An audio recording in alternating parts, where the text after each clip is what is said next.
Good morning, everybody. I've been away for a week doing a job. I'm now back. It's moving day.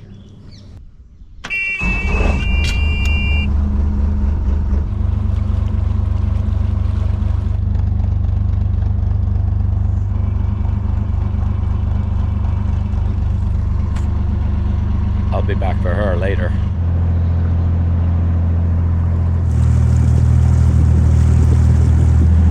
This journey is going to be a little bit longer than normal, but it'll give us an excuse to go into the Olympic Park.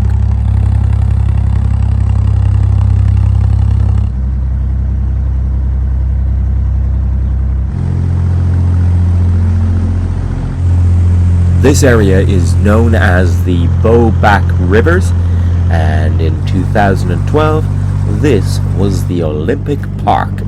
Now, it's home to West Ham United Football Club.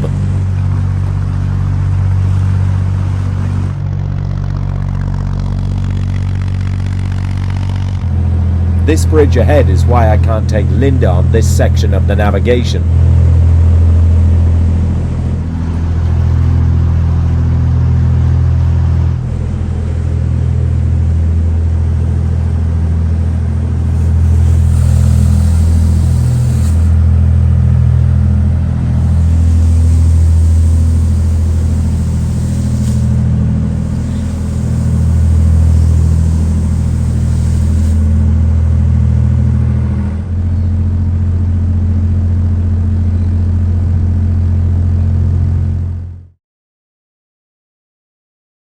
Now we're back on Linda, and we have to take down the mast and do all that exciting stuff.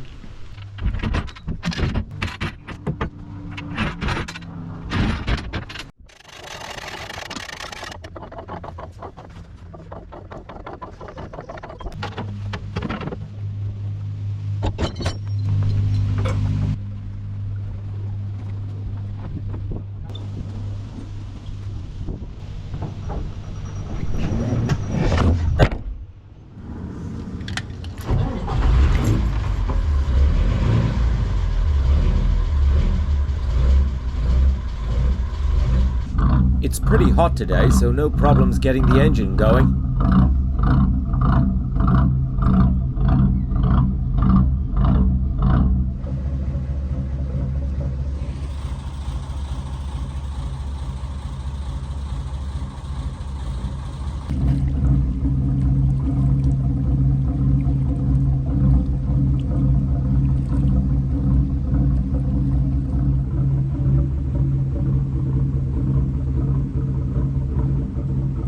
Well, I haven't got very far. Mike's with me, and he hasn't got very far, because this is what I pulled out of my prop, and what's remarkable is that the engine didn't stall.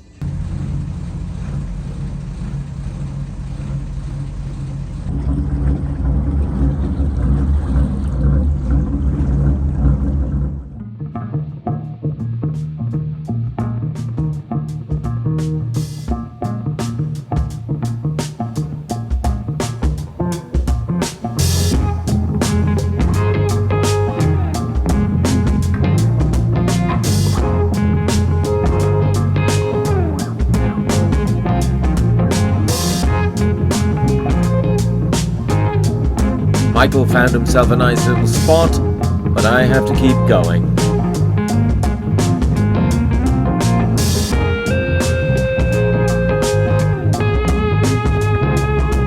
This area here is known as Hackney Wick, famous for artists, hipsters, and now gentrification.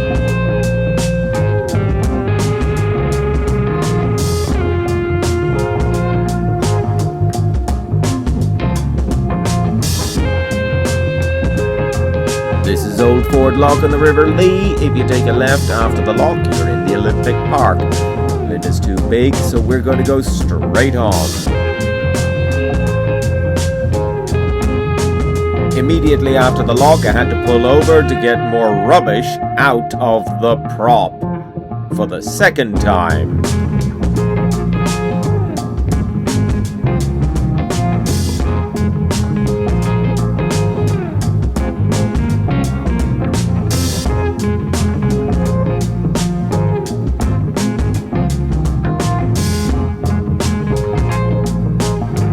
Yes, I'm pulling over again to get more rubbish from out of the prop. Third time.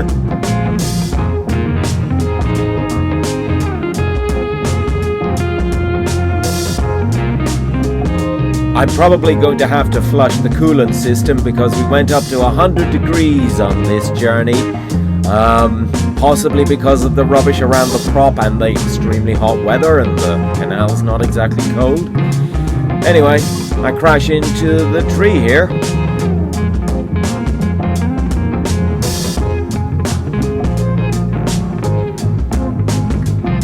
I pull Georgia onto the outside of Linda, and then pull Linda and Georgia back into the space. And we're done. This is a 12-volt computer fan, and I thought about sticking it up there. Maybe in the world of boating there is a product that is designed for that. There is. And this is it. A 12-volt fan.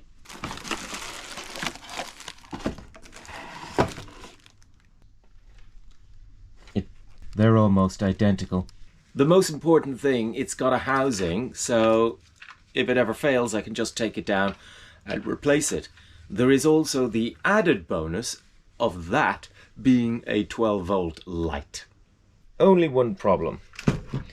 You've got a choice of white or chrome. I want it to be copper.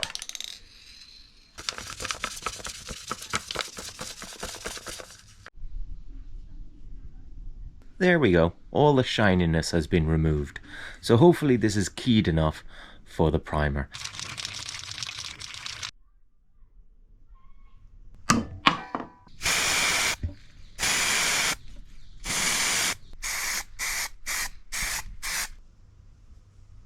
Remember to spray in a well-ventilated room.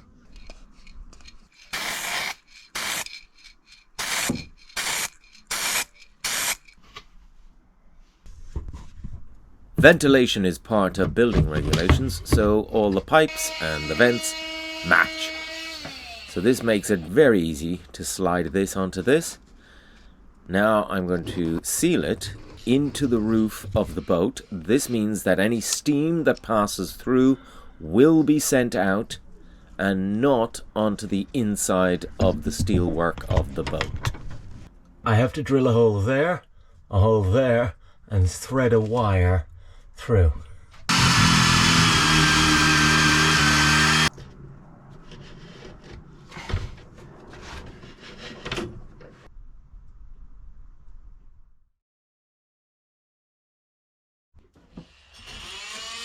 I want to get the window sill in place. I'm just removing a little bit of wood so that it matches the bottom of the glass in the window. I have my brass screws, so I can put it in now.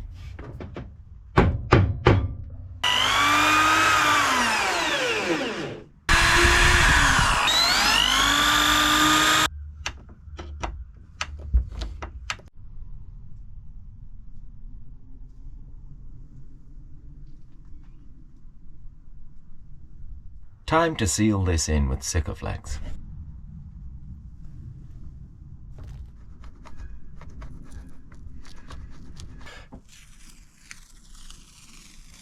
There's a lot more to do on this. It needs to be stained, it needs to be varnished, and little spots need to have wood filler put into them, and then it's finished. I now have to seal up all the major cracks in here. This sealing up I'm doing is just to fill the joints, it's not to make it waterproof. That'll come later.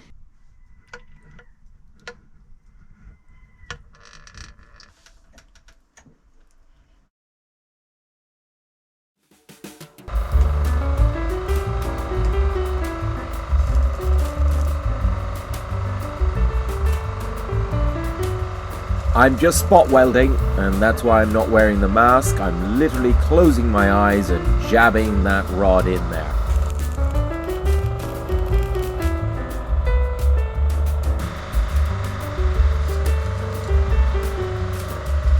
And once I'm happy with my spot welds, I just weld for the rest of the day. I'm grinding all the excess off here to make them look pretty.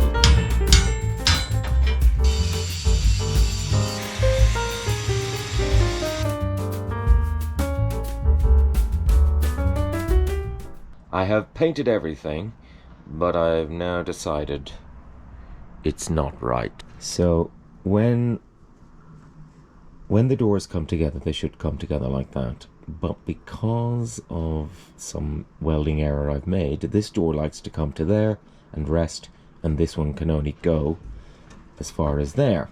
So to correct that, I need to cut off the hinges and re-weld them, lining them up properly. But what I do want to do also is put a strip of metal here so that when you close the top, the bottoms will close with it. If you want to just open the top, then that'll be fine. But when you just want to close the door, closing it from the top, a piece of metal there will ensure that that happens.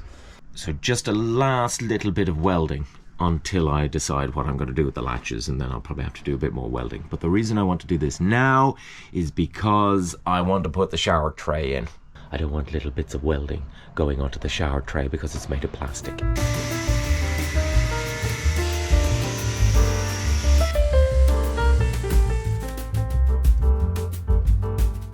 I cut this one right off, and I realize now that was a bit of a mistake because I didn't cut this one right off, but I did remove a lot of the steel, and then I walloped it with the hammer, and now they match. So for this one, I'll just cut it until I can move it, and then re-weld it, and that way it maintains.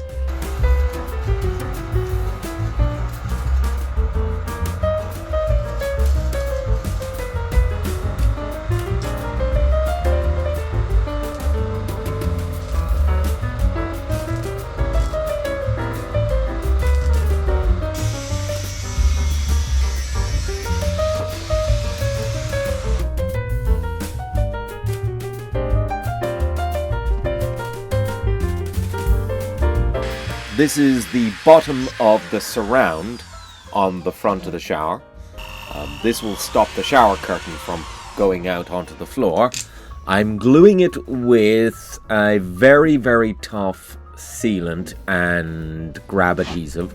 It actually doesn't need screws, but there will be 2 screws as well.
Now I'm attaching it to the sump, so the waste is now officially working.